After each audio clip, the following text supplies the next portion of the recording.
100 साल की खुफिया शतरंज। पिछले हिस्से में हम वहां पहुंचे थे जहां सल्तनत उस्मानिया खत्म हो चुकी थी। बरतानिया और फ्रांस मशरिक़ वस्ता में अपने असर रसूख के नए नक्शे बना रहे थे और अरब इलाकों की किस्मत ऐसे फैसलों से जुड़ी जा रही थी जो खुद इन इलाकों के लोगों ने नहीं किए थे। लेकिन एक मसला ऐसा था जिसका हल किसी नक्शे पर लकीर खींचने से मुमकिन नहीं था। ये था मसला फ़लस्तीन। और अगर आप ये समझना चाहते हैं कि इस मशरिक़ वस्ता में सबसे पेचीदा तनाज़ा आखिर पैदा कैसे हुआ तो हमें 1948 से नहीं बल्कि इससे कई दहाइयां पहले वापस जाना होगा। 1917 पहली जंग अज़ीम जारी थी। उस्मानी सल्तनत जर्मनी के साथ खड़ी थी जबकि बरतानिया इसके खिलाफ जंग कर रहा था। बरतानिया को न सिर्फ जंग जीतनी थी बल्कि जंग के बाद मशरिक़ वस्ता में अपनी पोजीशन भी मजबूत करनी थी। इसी दौरान एक और तहरीक कई दहाइयों से जोर पकड़ रही थी, यहूदी कौम परस्त तहरीक, जिसे सेहूनी तहरीक कहा जाता है। इस तहरीक का बुनियादी मकसद फ़लस्तीन में यहूदी कौमी वतन का क़याम था और अब बरतानिया और इस तहरीक के मुफादात एक दूसरे के करीब आ रहे थे। फिर आया 2 नवंबर 1917। बरतानवी वजीर खारजा आर्थर बिलफोर्ड ने लॉर्ड रूथस्चाइल्ड के नाम एक खत लिखा। बाद में यही खत बिलफोर्ड एलामिया के नाम से मशहूर हुआ। लेकिन यहाँ एक बात समझना बहुत ज़रूरी है, ये कोई ऐसा मुआहिदा नहीं था जिस पर फ़लस्तीन के लोगों ने दस्तखत किए हों। ये बरतानवी हुकूमत का एक सियासी ऐलान था। इसमें बरतानवी हुकूमत ने फ़लस्तीन में यहूदी कौम के लिए एक कौमी वतन के क़याम का हिमायत का इजहार किया था। साथ ही ये भी कहा गया कि वहाँ मौजूद गैर यहूदी आबादी के शहरी और मजहबी हुकूक मुतासिर नहीं होने चाहिए।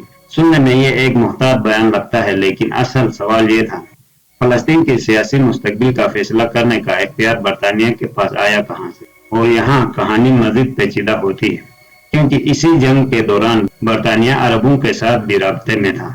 1915 में शरीफ मक्का हुसैन बिन अली और बरतानवी हुकूमत के दरमियान खतो किताबत हुई थी, जिसे बाद में हुसैन माहून खतो किताबत कहा गया। अरब क़यादत को उम्मीद दिलाई गई थी कि उस्मानी सुल्तनत के खिलाफ अरब बगावत की हिमायत के बदले में जंग के बाद अरब इलाकों की आज़ादी के मसले पर बरतानिया ताउन करेगा। फिर 1916 में बरतानिया और फ्रांस के दरमियान एक खुफिया समझौता हुआ जिसे साइक्स पीको मुआहिदा कहा जाता है।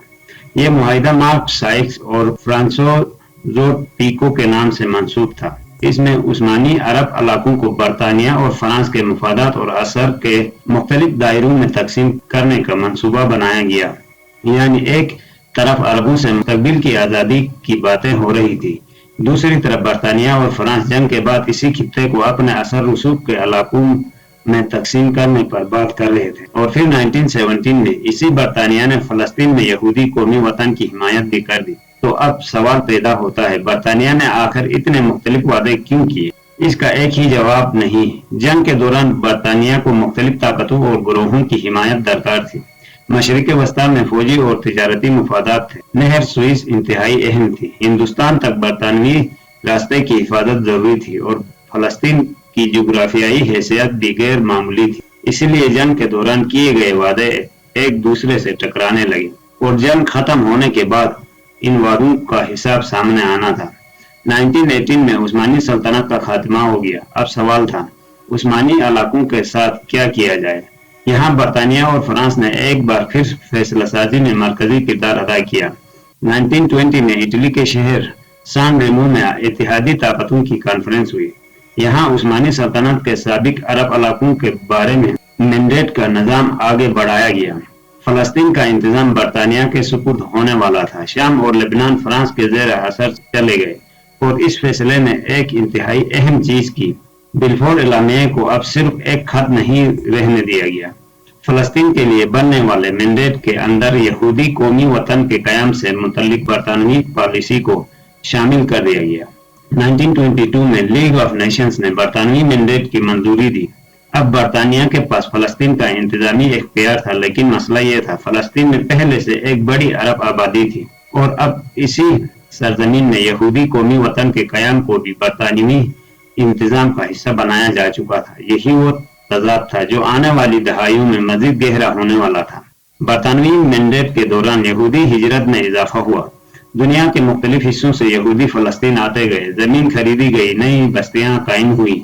یہودی ادارے مضبوط ہوتے گئے، دوسری طرف فلسطین عرب آبادی میں یہ خوف بڑھتا گیا کہ ان کی اپنی سرزمین میں سیاسی مستقبل ان کے ہاتھ سے نکل رہا ہے۔ یہی ایک بہت اہم فرق سمجھنا ضروری ہے۔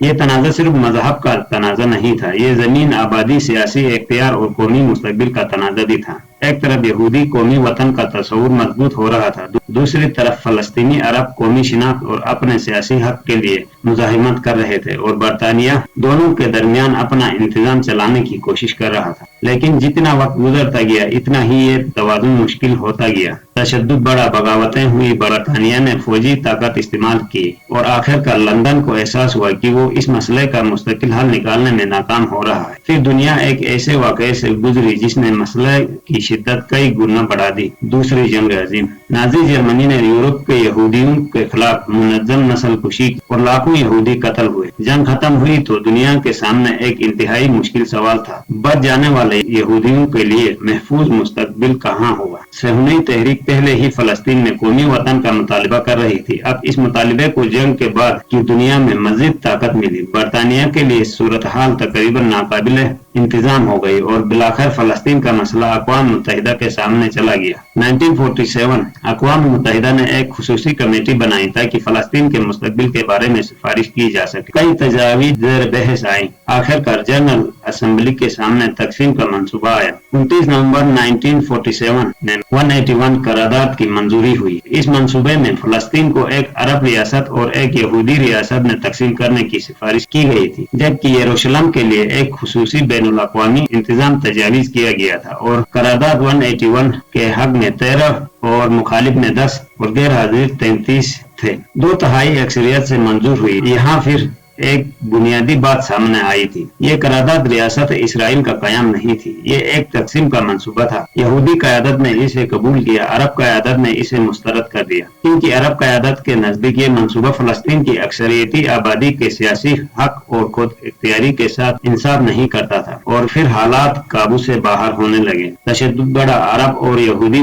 مسلح گروہوں کے درمیان لڑائی شروع ہوئی۔ برطانیہ نے اعلان کیا کہ وہ فلسطین سے نکل جائے گا، اور پھر وہ دن آ گیا 14 مئی 1948۔ برطانوی مینڈیٹ ختم ہونے سے کچھ گھنٹے پہلے ڈیوڈ بن گورین نے اسرائیل کے قیام کا اعلان کر دیا، اور اس اعلان کے فوراً بعد جنگ پھیل گئی۔ مصر، شام، اردن، عراق، لبنان اور دوسری طرف نئی قائم ہونے والی اسرائیلی ریاست۔ یہ جنگ صرف چند دنوں کی کہانی نہیں تھی، اس نے پورے خطے کا نقشہ بدل دیا۔ جنگ کے اختتام تک اسرائیل کے زیر کنٹرول علاقہ اقوام متحدہ کی تقسیم کی تجویز میں دیے گئے یہودی علاقے سے کہیں زیادہ ہو چکا تھا، اور لاکھوں فلسطینی اپنے گھروں سے بے گھر ہوئے۔ فلسطینی تاریخ میں اس بڑے پیمانے کی بے دخلی اور تباہی کو نکبہ کہا جاتا ہے۔ اسرائیل ایک ریاست بن گیا تھا، لیکن فلسطین ریاست نہیں بن سکی، اور یہی آنے والی کئی دہائیوں کے سب سے بڑے تنازع کی بنیاد بن گیا۔ اب مشرق وسطیٰ میں ایک نئی طاقت موجود تھی، لیکن کہانی صرف فلسطین تک محدود نہیں تھی۔ ایک اور چیز پورے خطے کی اہمیت تبدیل کر رہی تھی۔ تیل، سعودی عرب، عراق، ایران، کویت اور خلیج کے دوسرے علاقوں میں بڑے ذخائر دریافت ہو رہے تھے۔ دنیا صنعتی ہو رہی تھی، گاڑیاں بڑھ رہی تھیں، فیکٹریاں بڑھ رہی تھی، فوجی طاقت بڑھ رہی تھی، اور ان سب کے لیے توانائی چاہیے تھی۔ مشرق وسطیٰ اب صرف تاریخی یا مذہبی اہمیت کا خطہ نہیں رہا تھا، یہ دنیا کی توانائی کی سیاست کا مرکز بن رہا تھا، اور اس کا مطلب صاف تھا، جس کا اثر یہاں ہوگا اس کا اثر دنیا کی معیشت پر بھی ہوگا۔ اسی دوران دنیا ایک اور بڑی جنگ میں داخل ہو چکی تھی، امریکہ اور سوویت یونین کے درمیان سرد جنگ۔ اب مشرق وسطیٰ میں ہر ملک سے یہ سوال پوچھا جائے گا، آپ کس کے ساتھ ہیں، امریکہ یا سوویت یونین؟ لیکن عرب رہنماؤں کی اپنی ترجیحات تھی، وہ صرف بڑی طاقتوں کے مہرے نہیں بننا چاہتے تھے۔ مصر میں جمال عبد الناصر کا ابھرنا اسی بدلتی ہوئی سیاست کی ایک بڑی مثال تھی۔ ناصر عرب قوم پرستی کی آواز بنے، وہ چاہتے تھے کہ عرب ممالک اپنی سیاست اور وسائل پر زیادہ اختیار حاصل کریں۔ پھر 1956 میں انہوں نے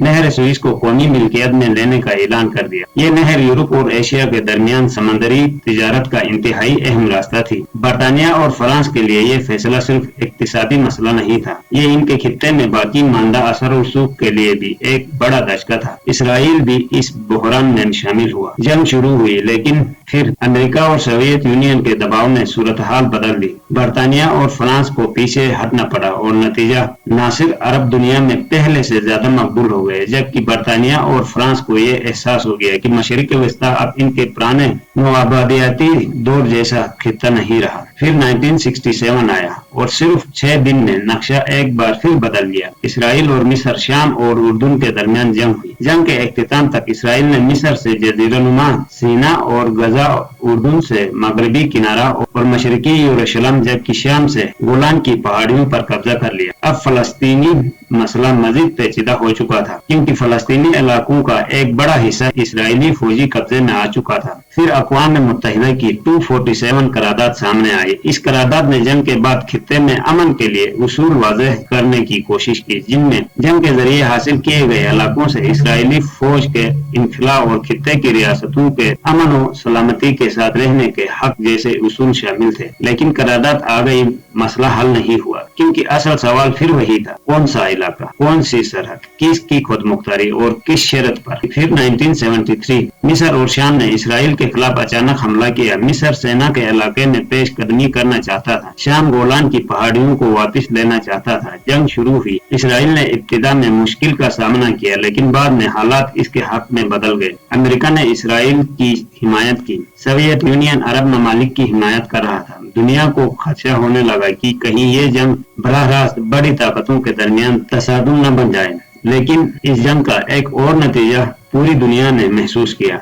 अरब तेल पैदा करने वाले ममालिक ने मगरबी ममालिक पर तेल के जरिए दबाव बढ़ाया। तेल की रसद महदूद हुई, कीमतें बढ़ी और मगरबी मैशियतों को शदीद दचका लगा। यह वो लम्हा था जब दुनिया को पूरी तरह एहसास हुआ, मशरिक विस्ता के पास सिर्फ जंगें नहीं, तमन्नाई का हथियार भी है। फिर 1979 में ईरान में इनकलाब आया, शाह की हुकूमत खत्म हुई, ईरान एक इस्लामी जमहूरिया बन गया और अमेरिका के साथ इसके ताल्लुकात तकरीबन मुकम्मल तौर पर बदल गए। ये तब्दीली सिर्फ ईरान के अंदरूनी निजाम की तब्दीली नहीं थी, इसने पूरे खलीज में ताकत का तवाज़ुन मुतासिर किया। और फिर एक साल बाद 1980 में ईरान इराक जंग शुरू हुई। सद्दाम हुसैन के इराक ने ईरान पर हमला किया। जंग 8 साल जारी रही, खूनरेजी हुई, अरबों डॉलर का नुकसान हुआ, दोनों ममालिक कमजोर हुए और खलीज एक बार फिर आलमी ताकतों की तवज्जो का मरकज बन गई। फिर 1990 में सद्दाम हुसैन ने कुवैत पर हमला कर दिया। ये एक छोटी सी खलीजी रियासत थी, लेकिन इसकी अहमियत बहुत बड़ी थी। अमेरिका की क़यादत में एक बैनुल-अक़वामी इत्तेहाद तश्कील पाया। 1991 में इराक को कुवैत से निकाल दिया गया, लेकिन इस जंग के बाद एक और चीज तब्दील हुई। खलीज में अमेरिकी फौजी मौजूदगी बढ़ गई और इराक पर सख्त पाबंदियां लगी। फिर 2003 अमेरिका ने इराक पर हमला किया, सद्दाम हुसैन की हुकूमत खत्म हुई। लेकिन यहाँ एक ऐसा मसला पैदा हुआ जिसे जंग शुरू करने वाले शायद पूरी तरह काबू में न रख सके। हुकूमत गिराना आसान थी, इसके बाद मुल्क को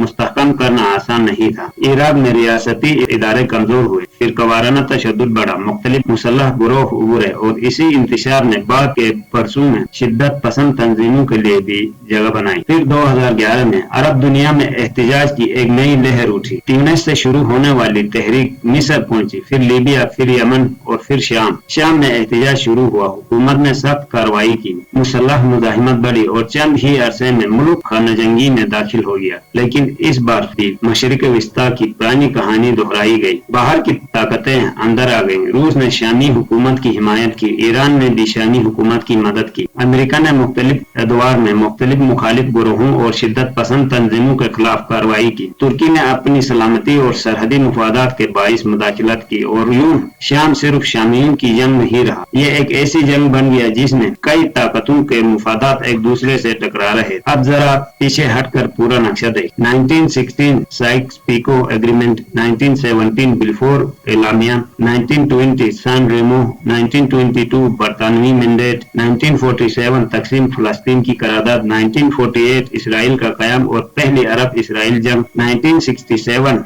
6 रोजा जंग और नए इलाकों पर इसराइली कब्जा, 1973 अरब इसराइल जंग और तेल का बहरान, 1979 ईरानी इंकलाब, 1980 ईरान इराक जंग, 1990 कुवैत पर इराकी हमला, 2003 इराक पर अमेरिकी हमला, 2011 अरब बहार और फिर शाम की जंग। ये सब अलग अलग वाक़यात दिखाई देते हैं, लेकिन अगर आप इन्हें एक साथ देखें तो एक अजीब तस्वीर बनती है। हर बहरान अगले बहरान के लिए कुछ न कुछ छोड़ कर गया। एक जंग ने नई सरहद बनाई, एक सरहद ने नई दुश्मनी पैदा की, एक दुश्मनी ने नई जंग को जन्म दिया, एक जंग ने नई ताकत को खित्ते में दाखिल किया और नई ताकत ने अपने साथ नए इतिहादी और नए मुखालिफ पैदा किए। इसीलिए मशरिक़ वस्ता को समझने के लिए सिर्फ ये पूछना काफी नहीं कि किसने जंग शुरू की, असल सवाल ये है इस जंग से पहले क्या हो चुका था, किसने किससे मुआहिदा किया था, किसने किससे वादा किया था, कौन सा वादा बाद में टूटा, कौन सी सरहद किस फैसले से बनी और किस मसले को हल किए बगैर अगली नस्ल के हवाले कर दिया गया। शायद यही मशरिक़ वस्ता की सबसे बड़ी हकीकत है। ये खित्ता सिर्फ आज की जंगों से नहीं, ये पिछली एक सदी के फैसलों की तह दर तह कहानी है। और अब एक नई सदी, मुकाबला सिर्फ जमीन का नहीं रहा, अब तेल के साथ गैस, बंदरगाहें हैं, समंदरी रास्ते हैं, अहम आबनाएं हैं, तमन्नाई की गुजरगाहें हैं और अमेरिका, रूस, चीन, ईरान, इसराइल, तुर्की, सऊदी अरब और दूसरे इलाकाई खिलाड़ी अपने अपने मुफादात के साथ नए खेल में मौजूद हैं। यह शतरंज खत्म नहीं हुई, सिर्फ मोहरे बदल गए और शायद इसीलिए आज मशरिक़ वस्ता में जब भी कोई नई जंग शुरू होती है इसकी आवाज सिर्फ एक मुल्क तक नहीं पहुंचती, इसके असरात सरहदों के बाहर जाते हैं, तेल की कीमतों तक पहुंच जाते हैं, समुद्री रास्तों तक पहुंच जाते हैं, आलमी मैशियत तक पहुंच जाते हैं और कभी कभी दुनिया के दूसरे सरहद तक पहुंच जाते हैं। तो सवाल अब ये नहीं मशरिक़ वस्ता को 100 साल पहले किसने दोबारा बनाया था, सवाल ये है आज इसका नया नक्शा कौन बना रहा है। और अगर इस सदी की शतरंज अभी जारी है तो अगली लकीर, अगली सरहद और अगला बहरान और आखिर कहाँ पैदा होगा। यही वो सवाल है जहाँ से मशरिक़ वस्ता की अगली कहानी शुरू होती है।